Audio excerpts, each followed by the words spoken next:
Hello everyone and welcome to this week's episode of Boxes of Comics. I'm your host Chase Higgins, and this week we will be talking about how I started my collection. If you are new to the channel and you would like to see more of our content, make sure that you turn on your notifications and subscribe so that way you, the like button smasher that you are, can get updated all about our channel whenever we add new stuff, when we're going live, and when we have uploaded brand new content. This video will also serve as a channel trailer for those who have not yet subbed or have discovered us on YouTube. So sit back, relax, as we dive into the history of Boxes of Comics.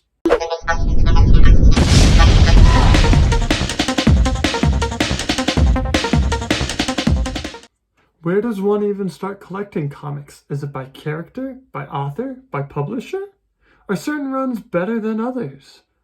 Well, these might be some of the questions that you, the thumb button smasher, #1 subscriber that you are, may have. In this video, I will be talking about how I started collecting comics and how I think my story can help you. So let's take it back all the way to the very beginning. So, just like any normal little boy, I was obsessed with fiction, adventure, good and evil.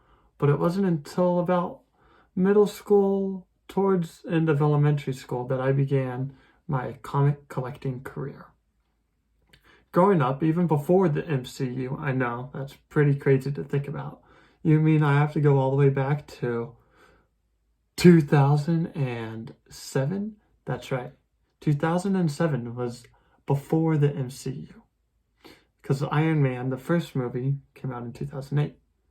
But growing up, before that, we had lots of other stuff like the Spider-Man Trilogy with Tobey Maguire, the X-Men franchise, the early Fantastic Four duology.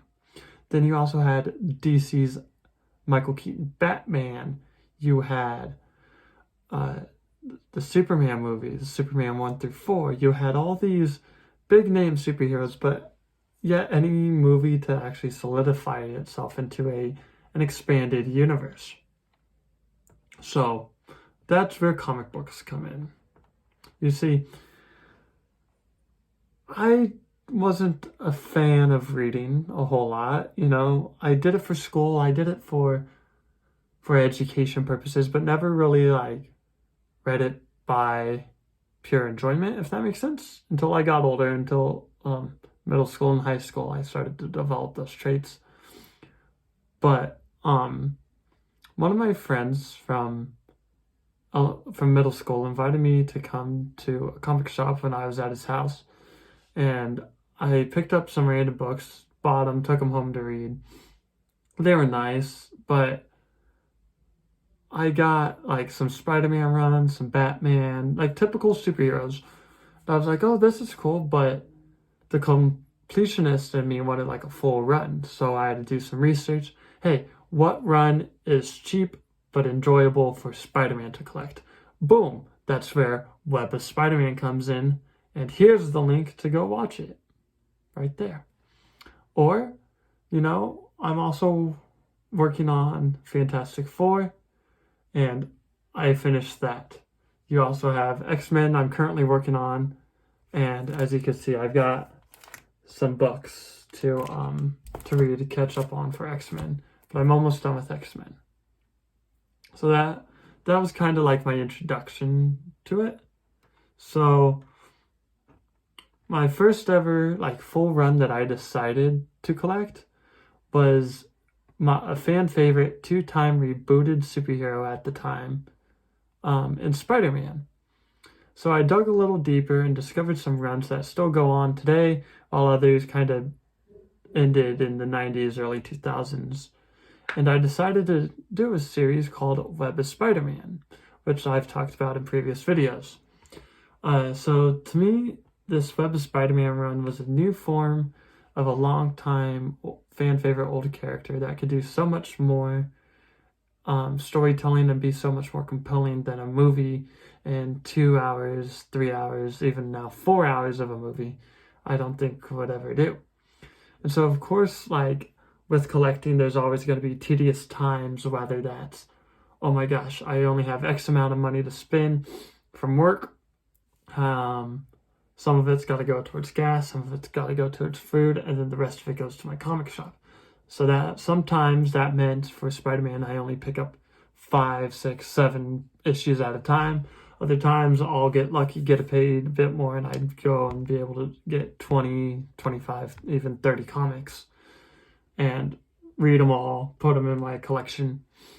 And it was very tedious, but I am pleased to have that be my first completed comic run. I think Spider-Man, fan favorite, that's a good way to go. From Spider-Man, I then chose other characters such as the X-Men and Fantastic Four to complete. Since I enjoyed the 90s run of Web Spider-Man, I decided to go off of the 90s run of X-Men and Fantastic Four. So that's kind of how I made my runs as well for those. Although I'm currently still collecting just the X-Men now, I think they're very fun to read. I think it's very enjoyable. 90s Fantastic Four is kind of hit or miss. I think some issues are meh, some others are not.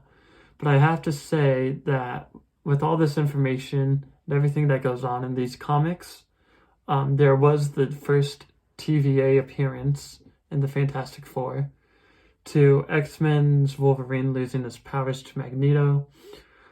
I felt like the 90s were a good run for all of Marvel Comics, and I can't wait to start collecting full runs of DC here shortly, as I've only got about 30 more issues of X-Men to collect, and then I'll be moving on to DC's world of Batman, Superman, Suicide Squad, and I believe I'm going to go after a Justice League run too.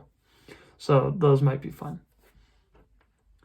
So moving on, along with collecting the comic books, I also decided, it's probably good to get a collection going of many different stuff, from graphic novels, signed pictures, Funko Pops, McDonald's toys, DVDs, just anything really comic related, I collect. I've also found some cool art pieces inspired by heroes, some Marvel toys, and I even own a Detective Comics Batman popcorn machine that I got for Christmas 2 years ago. And I think this all in all really helps my collection grow and make it to where I feel like it's personalized, but it's ever growing at the same time. Because I feel like I might be able to finish collecting comic books if I have Web of Spider-Man, Fantastic Four, Jim Lee, X-Men, and then I do Batman, Superman, Justice League, and I stop. I could always find new and cool stuff that I think would help grow my collection. Whether that's, as you could probably tell, I've got movie posters here, a flag if I move my mic. Yeah. Pirates of the Caribbean, a flag. All across there, that's bobbleheads. Right there, I've got a rally monkey where I'm pointing at. Then I found that at Hobby Lobby. It's a Superman picture. And then over here is more bobbleheads. And then all the way to the end is another Star Wars poster. Over here, this is personalized stickering. And then I've got an Indianapolis Colts flag. So, like I've said, I feel like my collection's just ever growing with stuff that I find that intrigues me. And I think that I'll be just fine if I stop collecting comic books. So all in all, I hope that this video has shown you that there's so much more to collect and you could always start collecting whatever. Whether you're gonna do comics, DVDs, toys, just don't be afraid to go out and get whatever you like and enjoy. Speaking of enjoyment, if you did enjoy this video and thought it was a pretty neat introduction to our channel and a great channel trailer, why don't you make sure you like and subscribe, and I will see you next time on Boxes of Comics.